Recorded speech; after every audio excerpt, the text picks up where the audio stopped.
आपने कभी न कभी बचपन में ज़रूर सुना होगा कि एक दिन ये दुनिया ख़त्म हो जाएगी। उस वक्त शायद ये सिर्फ एक कहानी लगी हो, लेकिन ये कहानी नहीं है। ये एक ऐसा सच है जो एक दिन आपके सामने होगा। ना कोई वार्निंग और ना कोई बचने का रास्ता, सिर्फ एक आवाज़ और उसके बाद सब खत्म। तो तैयार हो जाओ, क्योंकि आज हम बात करने वाले हैं उस दिन की जब एंड ऑफ द अर्थ हकीकत बन जाएगा।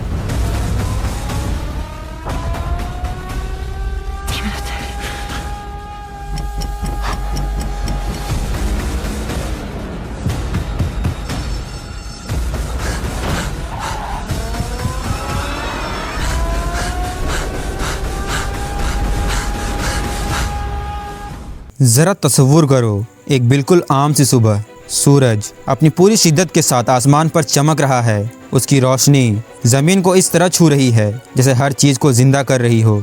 हल्की सी ठंडी हवा चेहरों को महसूस हो रहा है। परिंदे अपने घोंसलों से निकलकर आसमान की बुलंदियों में उड़ रहे हैं, जैसे उन्हें कोई खौफ ही ना हो, जैसे दुनिया हमेशा के लिए ऐसे ही रहने वाली हो। नीचे शहर जिंदा है, बाजारों में आवाज़ और ज़िंदगी में गर्माहट फैली हुई है। लोग अपनी दुकानों पर खड़े हैं, कोई मोल भाव कर रहा है, कोई हंसते हुए सामान बेच रहा है। एक आदमी अपने दोस्त के साथ खड़ा जोर जोर से हंस रहा है, जैसे ज़िंदगी में कोई गम ही ना हो। एक बच्चा अपने बाप का हाथ पकड़े मासूमियत के साथ इधर उधर देख रहा है। हर चेहरा, हर आवाज़ बिल्कुल नॉर्मल, लेकिन किसी को नहीं पता कि ये सुकून, ये मुस्कुराहट बस कुछ लम्हों की मेहमान है। किसी को अंदाज़ा तक नहीं कि आसमान जो भी इतना साफ है, वही आसमान कुछ ही देर में एक ऐसी हकीकत दिखाने वाला है जिसे देखकर इंसानियत की रूह कांप उठेगी।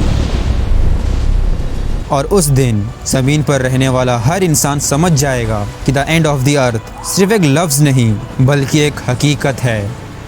फिर अचानक एक ऐसी आवाज़ गूंजती है जो न कभी किसी ने सुनी और ना ही कभी सोची जा सकती है। एक ऐसी चीख जो ज़मीन और आसमान के हर ज़र्रे को हिला कर रख दे। ये वो लम्हा होगा जब हज़रत इसराफील अलैहिस्सलाम अल्लाह के हुक्म से सुर फूकेंगे। पहले आवाज़ हल्की होगी, जिसे दूर कहीं बादल गरज रहे हो, एक बेचैनी जो दिल के अंदर उतरने लगे। लेकिन फिर वो आवाज़ बढ़ती जाएगी, तेज़ होती जाएगी, बल्कि और ज़्यादा तेज़ होती जाएगी, इतनी कि दिल की धड़कनें टूटने लगेंगे, रूहें कांप उठेंगी, होश उड़ जाएंगे। एक माँ अपने बच्चे को भूल जाएगी, वो माँ जो कभी एक पल के लिए उसे अपने नज़रों से दूर नहीं करती थी। दूध पिलाती हुई माँ अपना बच्चा छोड़ देगी, हामिला औरत अपना हमल गिरा देगी। इंसान पागलों की तरह इधर उधर भटकने लगेंगे, कोई किसी को नहीं पहचानेगा। ना रिश्तों की पहचान, ना मोहब्बत का एहसास, ना माँ, ना बाप, ना दोस्त, ना भाई, कोई किसी की मदद नहीं करेगा। हर इंसान सिर्फ अपनी जान बचाने की कोशिश करेगा। और फिर वो पहाड़ जो इंसान को हमेशा मजबूत लगते थे, वही पहाड़ रुई की गुब्बारों की तरह हवा में उड़ने लगेंगे। ज़मीन ज़ोर ज़ोर से हिलने लगेगी, फटने लगेगी, जैसे अपने अंदर सब कुछ निगलने वाली हो। समंदर जो कभी ठंडे और पुरसुकून थे, आग भड़क उठेगी, लहरों की जगह शोलों के तूफान उठेंगे। और आसमान जो हमेशा सुकून देता था, अचानक फटने लगेंगे, टुकड़ों में टूटने लगेंगे, जैसे पूरी कायनात अपने आप को तोड़ रही हो।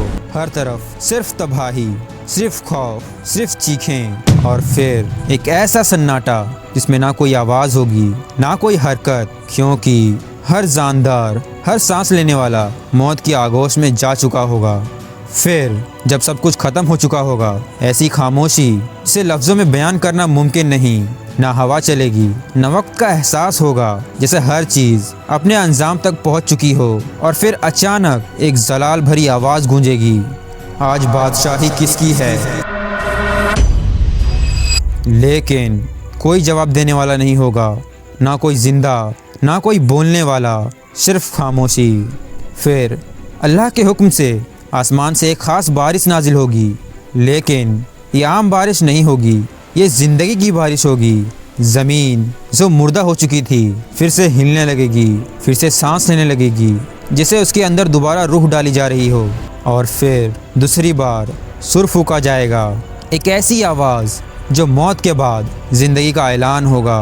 और उस लम्हे कब्रें फट जाएंगी, ज़मीन टूटकर खुल जाएंगी और इंसान अपनी कब्रों से निकलने लगेंगे, बिल्कुल ऐसे जैसे ज़मीन से घास उगती है, तेज़ी से, बिना रोक टोक। हर तरफ, हर जगह सिर्फ इंसान ही इंसान दिखेंगे। ना कोई लिबास का फ़क्र होगा, ना कोई दौलत का गुरूर। सब एक जैसे, सब बेबसी में, सब हैरानी में, सब डर के साए में होंगे। और फिर सब एक ही जगह भागने लगेंगे, जिसे किसी ने सबको एक ही जगह बुलाया हो। ये होगा मैदान हश्र, एक ऐसा मैदान जहाँ ना कोई दरख्त होगा, ना कोई साया और ना ही कोई पनाह। सूरज सिर्फ 1 मील के फासले पर होगा। उसकी गर्मी जिस्म को नहीं बल्कि रूह तक को जला देगी। पसीना लोगों को डुबा देगा। हर शख्स अपने अमाल के बोझ के नीचे दबा होगा। और उस दिन इंसान को समझ आएगा कि असल ज़िंदगी दुनिया नहीं थी बल्कि ये थी। और फिर गर्मी इतनी शदीद होगी कि इंसान अपने ही पसीने में डूबने लगेगा। किसी का पसीना टखनों तक होगा, किसी का घुटनों तक और कुछ लोगों का गर्दनों तक। ये कोई आम गर्मी नहीं होगी, ये अमाल की गर्मी होगी। हर इंसान अपने किए हुए हर अमाल के बोझ को महसूस करेगा। हर गुनाह, हर नेक काम आज सामने होगा। और तकलीफ सिर्फ जिस्म की नहीं, रूह तक की होगी। खौफ इतना होगा कि अंबिया इकराम भी पुकारेंगे, नफ्सी नफ्सी, मुझे बचा, मुझे बचा। हर तरफ बस यही सदा होगी। कोई किसी का नहीं होगा, ना रिश्ता, ना ताकत, ना दौलत, सिर्फ डर और सिर्फ इंतज़ार। जब मायूसी अपनी इंतहा तक पहुंच जाएगी, जब उम्मीद की आखिरी किरण भी बुझने लगेगी, तब लोग एक दूसरे की तरफ देखेंगे और कहेंगे, चलो किसी से सिफारिश करवाते हैं। और फिर ये सिलसिला शुरू होगा। अंबियाओं के पास जाया जाएगा, एक के बाद एक, लेकिन हर जगह से वही जवाब, आज मैं खुद की फिक्र में हूँ। और आखिरकार सब पहुँचते हैं अल्लाह के महबूब हज़रत मोहम्मद सल्लल्लाहु अलैहि वसल्लम के पास। और यहाँ मंजर बदल जाता है। आप सल्लल्लाहु अलैहि वसल्लम अर्श के नीचे अल्लाह के हुजूर सजदे में गिर जाते हैं। एक ऐसा सजदा जैसा कभी पहले नहीं देखा गया। आप सल्लल्लाहु अलैहि वसल्लम अपनी उम्मत के लिए दुआ करते हैं, रोते हैं, गिड़गिड़ाते हैं, इल्तिजा करते हैं, या अल्लाह मेरी उम्मत। और फिर अल्लाह रब्बुल इज़्ज़त फरमाता है, मंगिए आपको दिया जाएगा, शफात कीजिए कबूल की जाएगी। ये वो लम्हा होगा जहाँ रहमत अपने उरूज पर होगी, लेकिन हिसाब तो होगा। और फिर हर इंसान को उसका नामे अमाल दिया जाएगा, किसी के दाएं हाथ में और किसी के बाएं हाथ में। और उस दिन कोई छोटी से छोटी चीज़ भी छुप नहीं पाएगी। हर लफ्ज़, हर नज़र, हर नीयत, सब लिखा होगा। फिर मीज़ान कायम होगा, नेकियों और गुनाहों का वज़न किया जाएगा, एक एक अमाल तोला जाएगा। और फिर आखिरी मरहला, सबसे खौफनाक पुल सिरात, जहन्नम के ऊपर तना हुआ एक बारीक पुल, और नीचे आग ही आग और ऊपर अंधेरी रात। और उस पुल से हर इंसान को गुजरना होगा और उससे कोई नहीं बच सकता। कुछ लोग बिजली की रफ्तार से गुजर जाएंगे, कुछ हवा की तरह, और कुछ गिरकर, लड़खड़ाकर, ज़ख्मी होते हुए, कटते हुए सीधा जहन्नुम में जा गिरेंगे।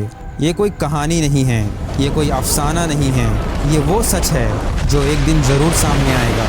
वो दिन आएगा, ये तो तय है। सवाल ये नहीं कि कब आएगा, सवाल ये है कि हम उस दिन के लिए कितने तैयार हैं। जज़ाकल्लाहु खैर।